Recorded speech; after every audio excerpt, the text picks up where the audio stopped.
Wii Play is one of the most intriguing games Nintendo has ever released because of the disconnect between how the game was received and how well the game sold. It was released alongside the launch of the Wii in Japan and Europe, and came out on February 12, 2007 in North America, which was about 3 months after the launch of the Wii, because us Americans just weren't ready for Wii Play on day one.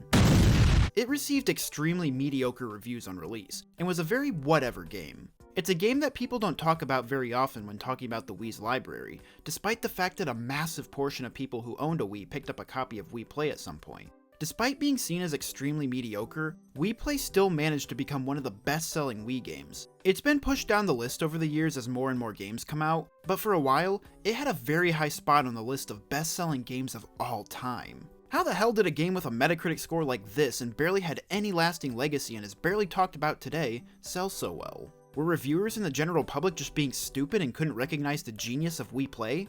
Those are things I want to discuss today. I want to look back on Wii Play and see if it's actually a fun game and why it sold so well. I know as a kid I enjoyed it quite a lot. My first experiences playing the game were when my older sister's friend would come over to our house and she'd bring her copy of Wii Play for me to play. I guess this was basically their way of keeping me distracted so I wouldn't bother them like I usually did when they hung out together. Think of it like throwing a dog a chew toy to keep it distracted. Anyway, I have a lot of fond memories with this game, and it's one I still have a lot of fun with on the rare occasion that I dust it off to play with other people. So let's talk about Wii Play.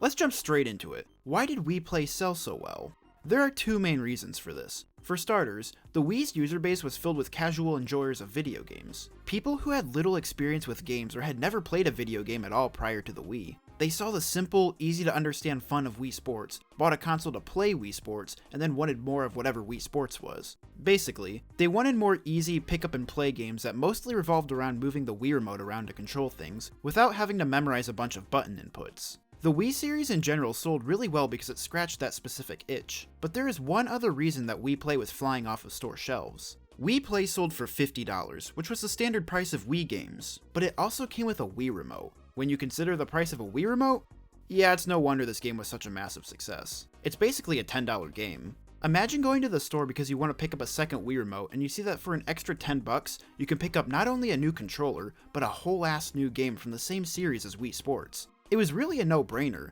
especially if you enjoyed the casual pick up and play fun of Wii Sports. Most people bought this for the Wii remote and considered Wii Play as an added bonus. 28 million of these things ended up in people's homes, so is it actually any good, or is the Metacritic score actually indicative of the game's quality?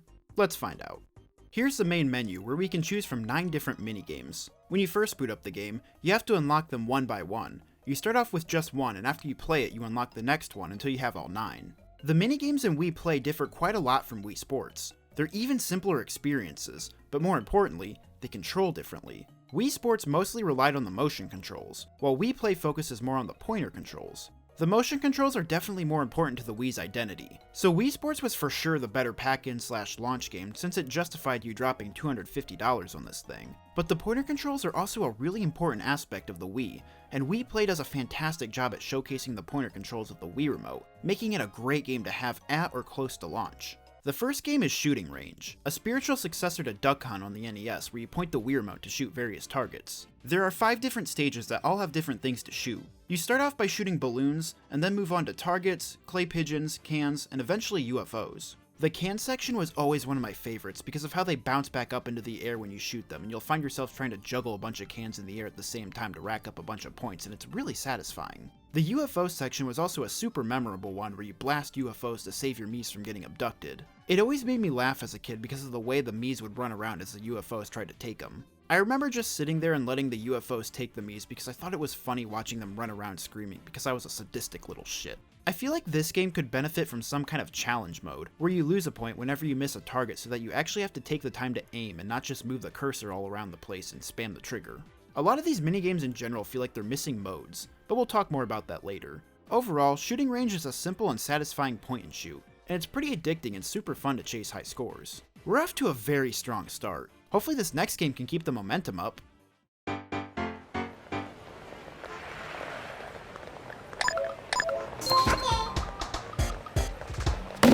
Find Me is the next game, And no, not that Find Me that you played on your 3DS that filled you with immense joy and wonder. I'm talking about the one that fills you with eternal darkness and suicidal thoughts. It's basically a game of Where's Waldo where you point and click on me characters based on the objective for the level, like find 2 lookalikes or find this specific me. Sometimes they're standing in the street, sometimes they're on an escalator, sometimes they're standing in the abyss, sometimes they're drifting through space with no oxygen like they deserve, so on and so forth.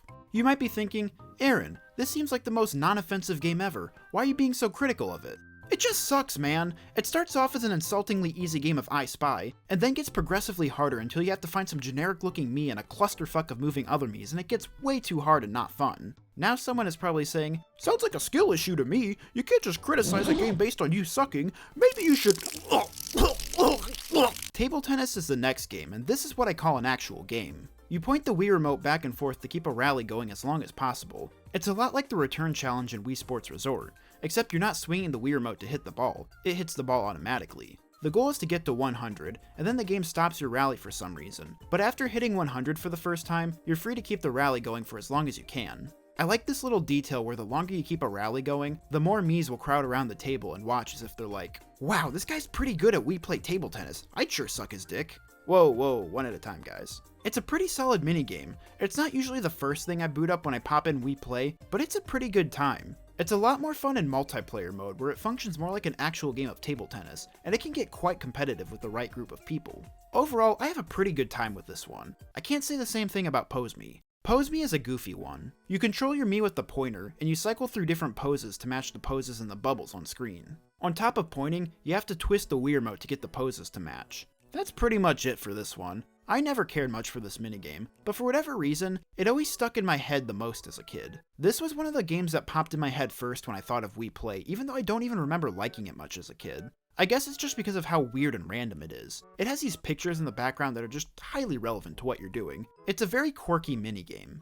Laser hockey is up next, and it's one of my favorite ones. It's basically a game of air hockey where you control the paddle with, you guessed it, the pointer controls. This is the kind of game where it's pretty fun playing solo, but the multiplayer mode is where it's at. It always gets super intense and competitive in my experience. My one tiny gripe with the game is that the physics feel slightly off. It feels like the speed at which I hit the puck doesn't always correlate to how hard it actually gets launched. This might have been intentional because if you hit the puck as hard as you can, you might send it flying too fast and it would become too chaotic and hard to hit. Laser hockey also has this little Easter egg where if you press A and B while the timer is counting down, you can change the clip-shaped paddles to more traditional looking ones that you would see in air hockey. A lot of minigames in the Wii series games have little Easter eggs like this. There's one where if you hold down the 2 button before starting pickup game in Wii Sports Resort Basketball, you can change the setting to nighttime when it's usually day. I just eat this stuff up. It sounds corny, but it's little stuff like this that reminds you that you're playing a Nintendo game. Anyway, laser hockey is very good. Billiards is a game I have some pretty conflicting feelings for. It's basically a classic game of pool where you point at the cue ball with the Wii Remote, pull back, and then thrust to knock all the balls into the pockets. In single player, the goal is to sink all the balls in as few strokes as possible, making it kinda like the Wii Sports Golf of the package. In multiplayer, you get more points based on the ball you sink and the player with the most points wins. It's a really fun minigame, but the problem I have with it involves the motion controls. They are super finicky when trying to pull the stick back, and especially when trying to thrust to hit the cue ball. I'll thrust really hard in what I think is a perfectly straight line, and sometimes it'll either not respond, or it'll just love tap the cue ball and completely mess up my shot.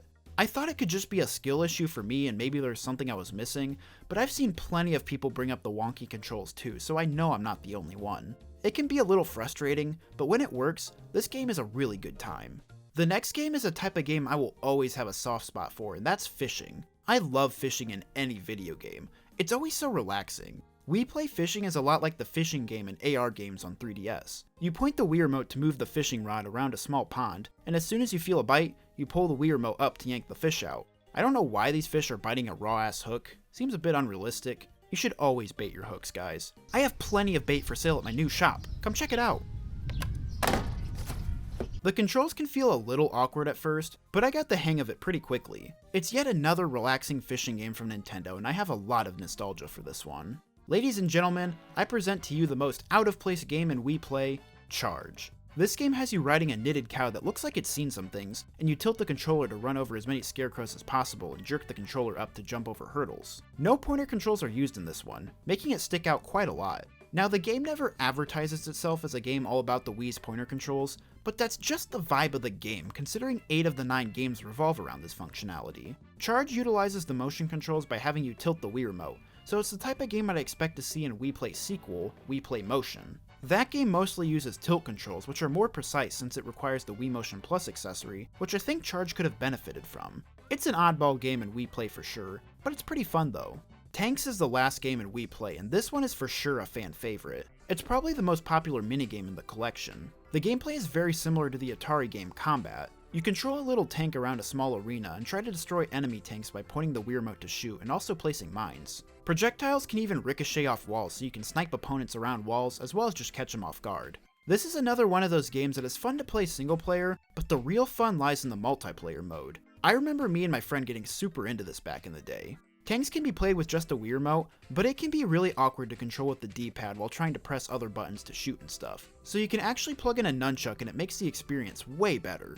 Very good game overall. This is probably my favorite game to play with friends. And that's all the games in Wii Play. The one thing I feel like this game is missing is different modes like in Wii Sports Resort. It's kinda lame that there's only one way to play these different games. The gameplay can vary a bit depending on whether you play in single or multiplayer mode, but it's nothing drastic. I do understand I might be asking a bit too much here. It is essentially a $10 game after all, so I don't expect that much from it. The modes in Wii Sports Resort change up the gameplay a lot in the different sports to the point where they feel like completely different minigames at times. I'm not expecting that from a game like Wii Play, but I feel like they could have done something more. That's my only big gripe with the game.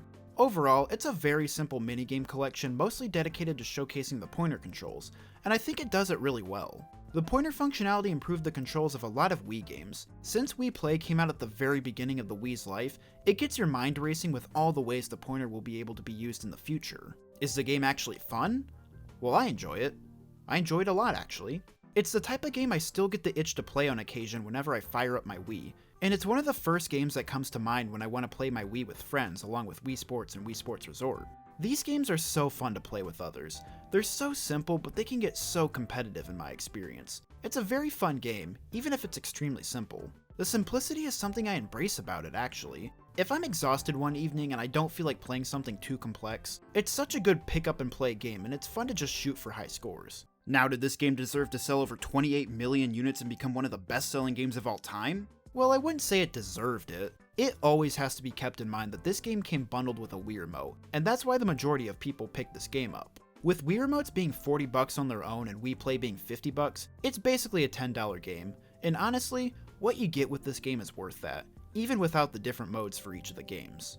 Wii Play is a very good game when you consider its price. Honestly, the fact that I still catch myself playing it today, and the fact that it was basically only $10 is pretty crazy. It's a simple, addicting arcade game and has a lot of replay value. I can see myself playing it for a very long time, especially when I need a good, crowd-pleasing multiplayer game that anyone can enjoy. And that's all I have to say, so farewell.